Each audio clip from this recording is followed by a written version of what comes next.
La población mundial crece de formas impresionantes. De hecho, la especie humana, ¿verdad?, cada vez se va desarrollando más y va ocupando más espacios dentro del planeta, y tenemos que pensarnos y plantearnos de qué forma podemos hacer para que ese crecimiento humano sea más amigable con la naturaleza y no deprede los recursos, sino que trate de convivir con la naturaleza y adaptarse de formas sostenibles. Y hoy vamos a hablar un poco de eso y de ver alternativas de cómo nos podemos relacionar de formas distintas en los espacios urbanos. Para ello hoy me acompañan aquí en el programa Víctor Montero, que es arquitecto experto en Green Buildings y en Living Buildings, que vendría siendo como edificaciones vivas y verdes, y vamos a conocer un poco sobre estos conceptos. Y Víctor también se desempeñó como director de Planificación y Desarrollo Urbano en la Municipalidad de Montes de Oca. ¿Cómo está, Víctor? ¿Qué tal? ¿Cómo está? Muchas gracias por la oportunidad. Gracias a usted por acompañarnos, a compartirnos sobre estas perspectivas. Claro. Y también nos acompaña Federico Cartín, que es economista especializado en planificación urbana y también director del interesante proyecto Rutas Naturbanas, que hoy vamos a conocer también. ¿Cómo está, Federico? Muy bien, muchas gracias por la invitación. Gracias a ambos. Y bueno, este es un tema complejo, ¿verdad? Porque definitivamente, pues sí, la especie humana sigue aumentando, seguimos creciendo, las ciudades cada vez son más grandes. ¿Y de qué forma podemos hacer, verdad, para relacionarnos con esos espacios de otra manera, para lograr conectarnos y convivir más con espacios naturales dentro de estos espacios urbanos que a veces sentimos también tan caóticos y tan pesados, ¿verdad? La gente que vivimos aquí en San José podemos dar fe de eso. Tal vez si Federico, si vos nos cuentas, ¿cómo valoran ustedes el desarrollo que se ha dado en las ciudades, principalmente aquí en el caso de Costa Rica, ¿verdad? ¿Cómo valoran el crecimiento que ha tenido San José y de qué forma se ha hecho ese crecimiento? Bueno, creo que principalmente el crecimiento ha sido un poco descontrolado, no ha sido necesariamente un crecimiento a partir de cierta década, no ha sido un crecimiento planificado, no ordenado, no ha generado quizás la ciudad compacta, y creo que lo vivimos todos los días porque perdemos hora y media, la mayor parte de los costarricenses, en solo llegar a su trabajo, lo cual no tiene ningún sentido. Y es por eso que parte de la apuesta de Rutas Naturbanas está enfocada hacia mejorar los tiempos de movilidad y movernos de una manera distinta, principalmente en bicicleta o a pie o corriendo, utilizando las riberas de los ríos, aprovechando además, tratando de incidir en una ciudad que más bien empieza a ver a los ríos, que no les dé la espalda, y que permita también su recuperación ambiental. Parte del daño de ese crecimiento extraordinario ha sido también que no ha sido acompañada de infraestructura necesaria para recolección de desechos sólidos, para recolección de desechos líquidos, y bueno, hay un montón de otros efectos perversos, pero parte de la apuesta de rutas es justamente poder darle la cara otra vez a los ríos, que podamos, no se puede apreciar lo que uno no ve, y poder permitir además que la misma ciudadanía tenga acceso a un espacio que no solo es mágico, pero que también ellos pueden contribuir a que sea mejor y hacer limpiezas del río como las hacen varios de nuestros amigos. Qué importante eso que decís, de que lo que no se ve, ¿verdad? A veces no nos podemos ni siquiera preocupar por cuidarlo porque no estamos ni siquiera conscientes del montón de naturaleza que tenemos aquí mismo en San José, tan cerca de la ciudad, de los ríos que atraviesan el gran área metropolitana. Tal vez, Víctor, ¿vos cómo valorás ese crecimiento urbano que se ha desarrollado aquí en el caso de nuestro país? Creo que es importante saber que las tareas están postergadas hace muchos años. La primera trama urbana planificada que se conoce científica está de 1948 con la Segunda República, cuando se trae un urbanista, Anatole Solo, y se plantean los primeros anillos de circunvalación. Eran 2 cinturones verdes alrededor de los ríos, y estos no se han completado ni siquiera en su primera etapa. Entonces hemos arrastrado 70 años de desarrollo urbano sin que ni siquiera hayamos respondido a un pequeño plan que había entonces, y por eso proyectos como el de Rutas Naturbanas pues sí son importantísimos, pero son respuestas urgentes a tareas de calidad de vida urbana que se han tenido ahí postergadas. En realidad es una actitud en la sociedad costarricense, pero también en la sociedad planetaria, en términos de que no hemos hecho nuestra tarea. O sea, hace 30 años se dio el informe Nuestro Futuro Común, en donde se planteaba la necesidad de hacer sostenible el desarrollo, y 30 años después hemos visto que no se ha hecho esa tarea. Si nosotros nos proyectamos a 30 años, por ejemplo, con un informe como Los Límites del Crecimiento, actualizado en el 2004, vamos a darnos cuenta que ellos pronostican que para el 2030 hay un pico de población de 7 billones de habitantes en el mundo. El 70% de la población va a vivir en ciudades y un proyecto como Rutas Naturbanas pretende devolverle algo de calidad a eso, y sin embargo los verdaderos retos del desarrollo urbano no se están enfrentando porque se sigue siendo bajo el paradigma de los 90 de ser menos malo o de contaminar menos o de reducir. O inclusive el paradigma de la primera década del siglo era compensemos y entonces la neutralidad, pero ninguno de los dos paradigmas es suficiente para poder revertir el proceso de deterioro y el overshot en el que nos estamos metiendo, ¿verdad? Sí, es que es un tema complejo, ¿verdad? Porque ¿cómo hacemos para revertir tantos años, ¿verdad?, en los que no se ha planificado? ¿Cuáles son los límites de este crecimiento urbano de la forma en la que se está dando ahorita, Federico? Creo que es menos prudente tal vez hablar a veces de límites, sino tal vez de cómo generamos esa infraestructura, ¿verdad? O sea, podríamos estar apostándole a más autopistas. Por ejemplo, desde Rutas lo que hemos hecho más bien es aprovechar un espacio que nos permite además por metro cuadrado mover mucho más gente, pero por otro lado también utilizar un espacio invisibilizado. No es nada más un anillo verde a la par del río, no es un parque lineal, es un espacio para hacer regeneración ambiental, para movernos distinto, de una forma carbono neutral, carbono neutra, más bien apostándole ojalá también a la calidad del aire del país. Entonces, creo que no es un tema de cuánta infraestructura, sino de cómo la hacemos. Pero creo que también hay un tema fundamental que no hemos hablado y que tiene que ver mucho con el diseño de ciudad. Nosotros hablamos y partimos siempre de la restricción.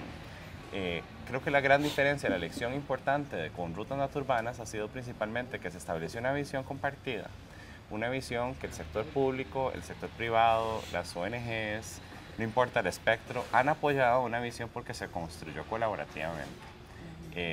Y creo que en ese sentido nuestros esfuerzos de planificación urbana han sido regulatorios. Nosotros hablamos de planes reguladores.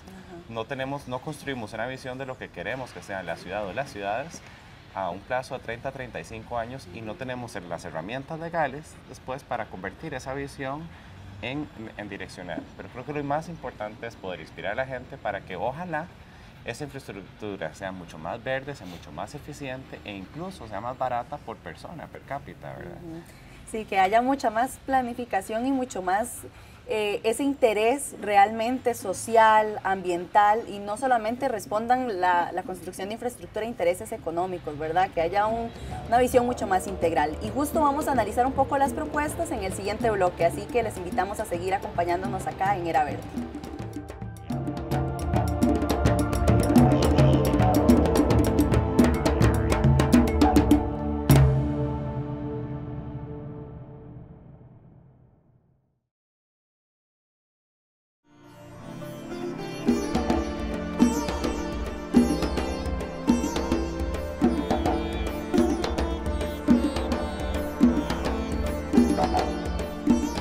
Seguimos acá en Era Verde y hoy estamos conversando sobre la forma en la que nos relacionamos con los espacios naturales, principalmente en las ciudades.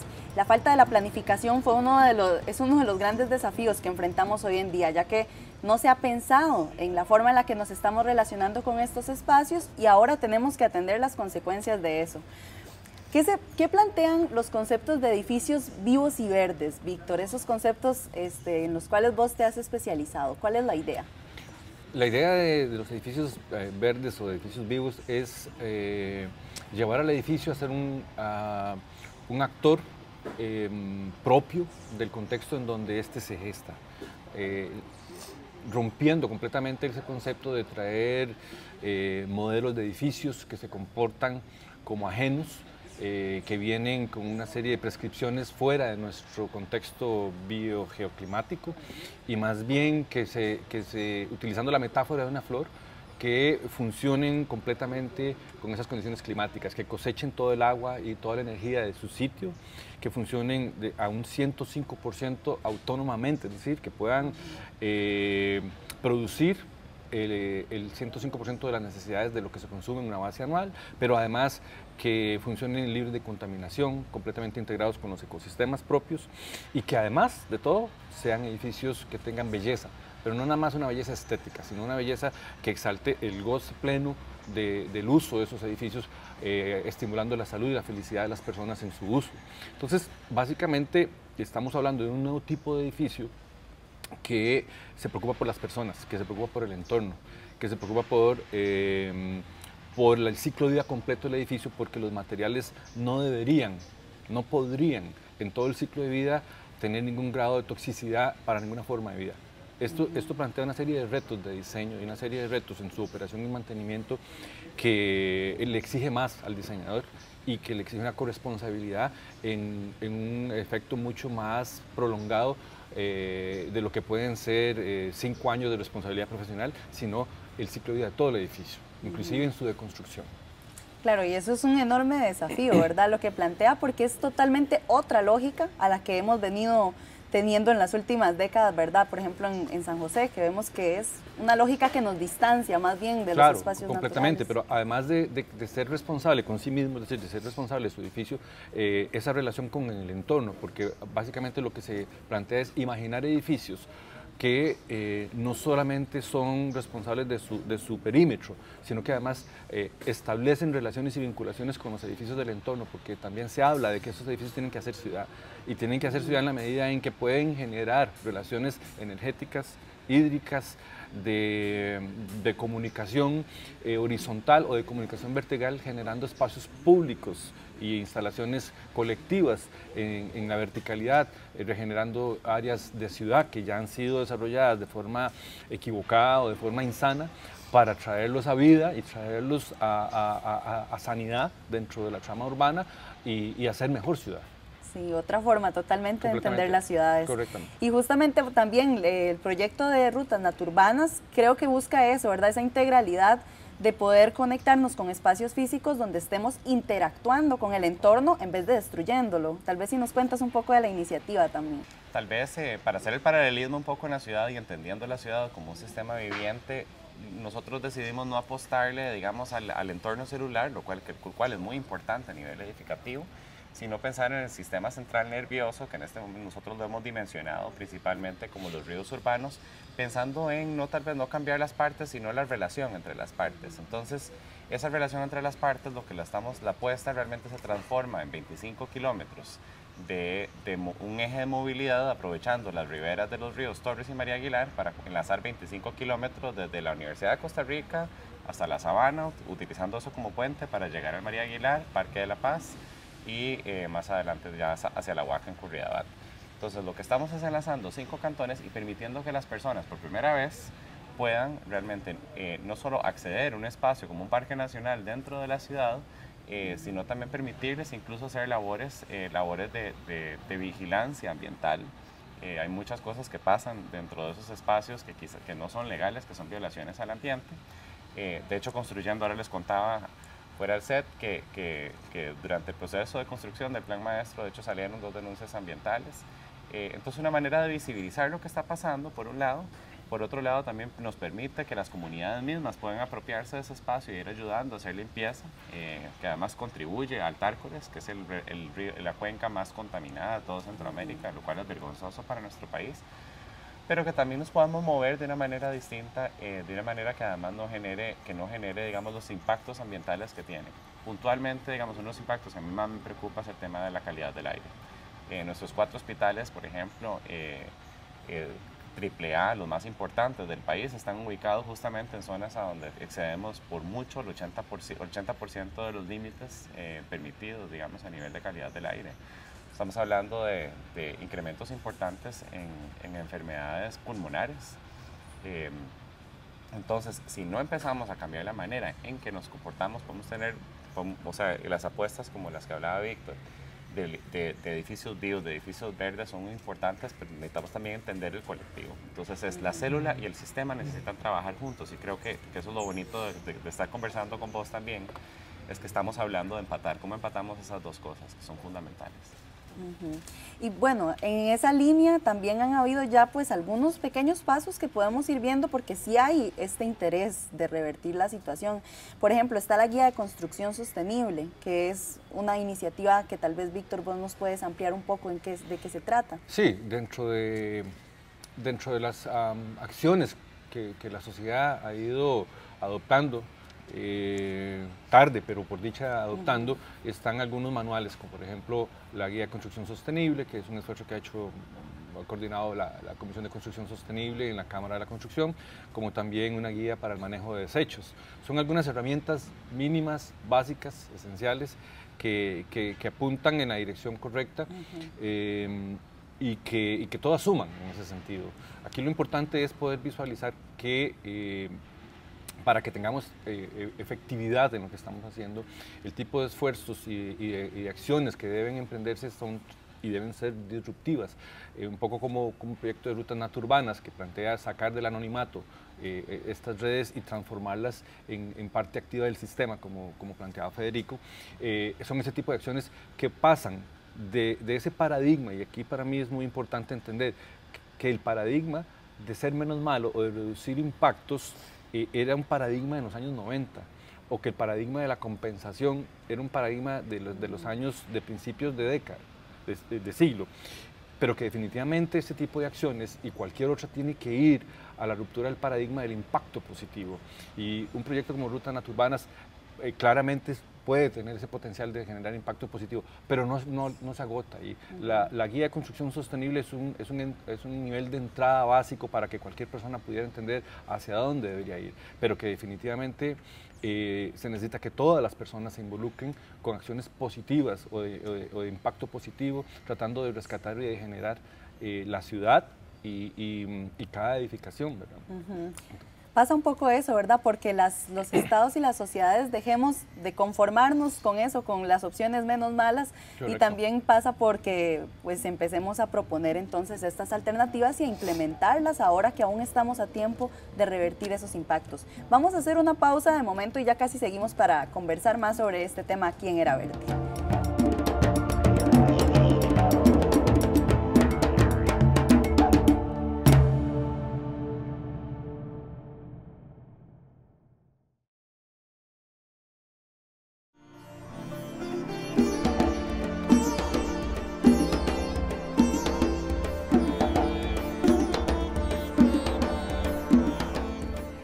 Acá en Era Verde y hoy estamos hablando de la forma en la que nos relacionamos con los espacios urbanos. Federico, estábamos viendo, ¿verdad?, que todavía estamos a tiempo y todavía hay cosas que se pueden hacer. ¿Qué se podría hacer a nivel de los gobiernos, sea local o sea el gobierno nacional, para poder implementar estas medidas? Sí, creo que uno de los retos importantes y las oportunidades importantes está justamente orientada hacia los procesos de planificación. Procesos de planificación que creo que tienen que ser mucho más consensuados y que nos ayuden más bien a generar una visión hacia lo que queremos. Creo que por muchos años hemos tenido, el énfasis ha sido sobre el ordenamiento territorial y el uso de suelo, pero realmente eso no es suficiente y tampoco inspira a la gente a moverse hacia nada. Creo que en ese sentido los gobiernos, sean municipales o nacional, tienen la oportunidad de trabajar con ciudadanos, con el sector privado, con realmente desarrollar algo que vaya hacia una dirección y que permita apostar no solo recursos del Estado, sino también dotar de una visión política y de un apoyo político y ciudadano hacia la construcción de una ciudad mejor. Que también por alguna medida el tener un plan maestro, tener una serie de planes maestros o planes parciales también desde el punto de vista hasta económico tiene mucho sentido para un inversionista. O sea, te da una seguridad jurídica, te da una seguridad saber que cuando vas a hacer una inversión que no te van a cambiar el plan de último minuto que termina pasando acá.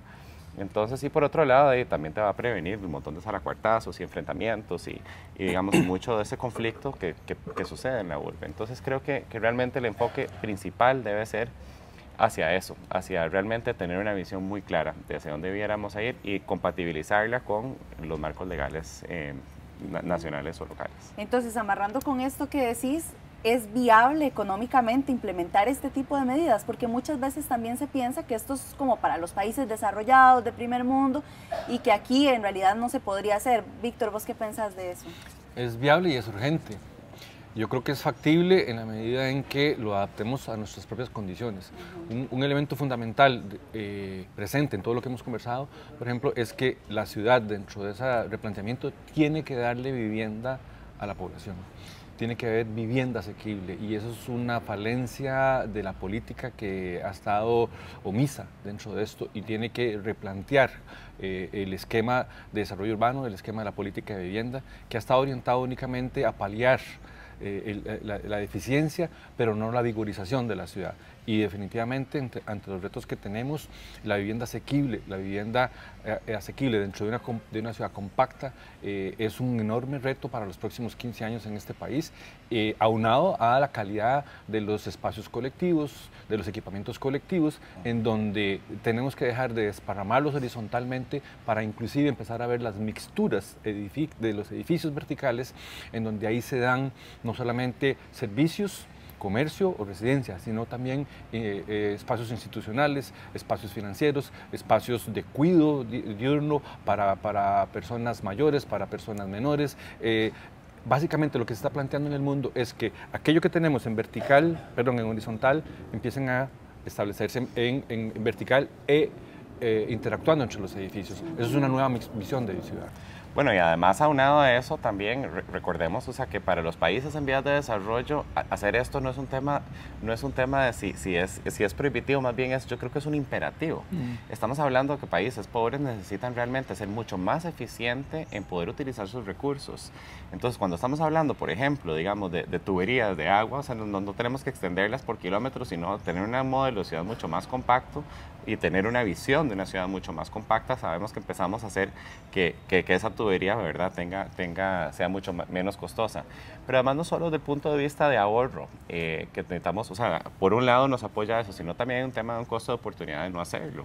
Hay un montón de ventajas económicas para las poblaciones aledañas de tener una ciudad mucho más compacta desde el punto de vista incluso de generación de riqueza.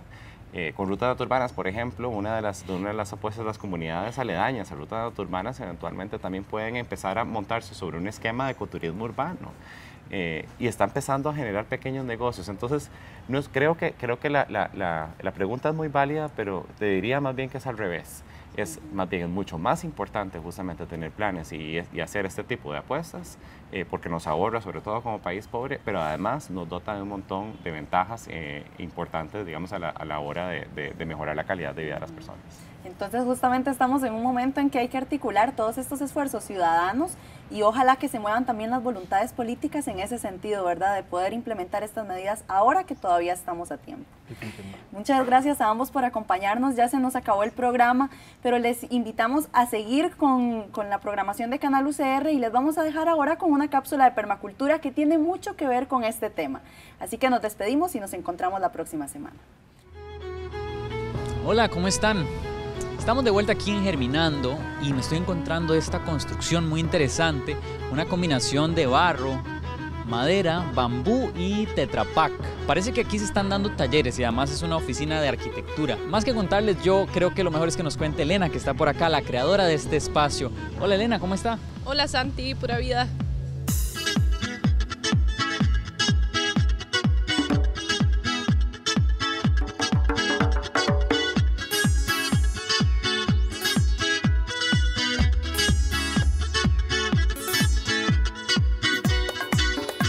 Cuéntenos este espacio, Taller Luz de Bambú, ¿cómo empezó? ¿Cómo surge esta idea?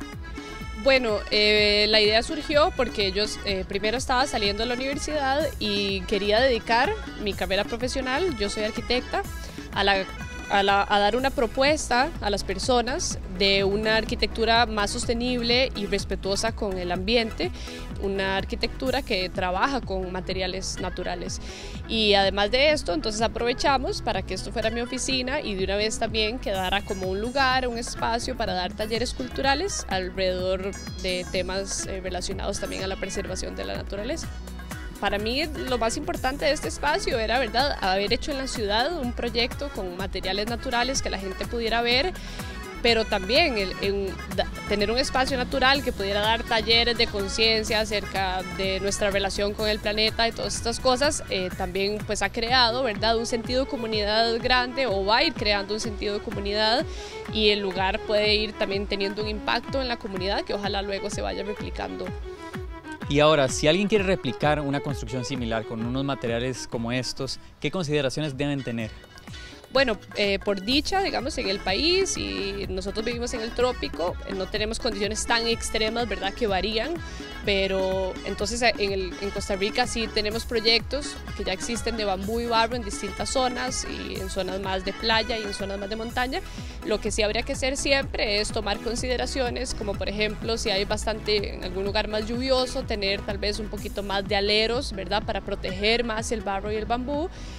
Y las mismas combinaciones de barro también podrían modificarse, ya que los materiales naturales, ¿verdad?, tienden a contraerse y a expandirse dependiendo del calor y la humedad, pero solo habría que, ¿verdad?, hacer los ensayos correctos de las mezclas de barro para poder aplicarlo en un lugar donde se fuera a construir. Perfecto, Elena, muchas gracias. Si las personas quieren aprender más, venir a conocer, dar un taller o recibir un taller, ¿dónde pueden encontrarlos? Bueno, pueden buscarnos en Facebook bajo el nombre de Taller Luz de Bambú. Ahí estamos publicando todos los talleres y todas las actividades que estamos realizando. Entonces, por Facebook nos pueden mandar un mensajito.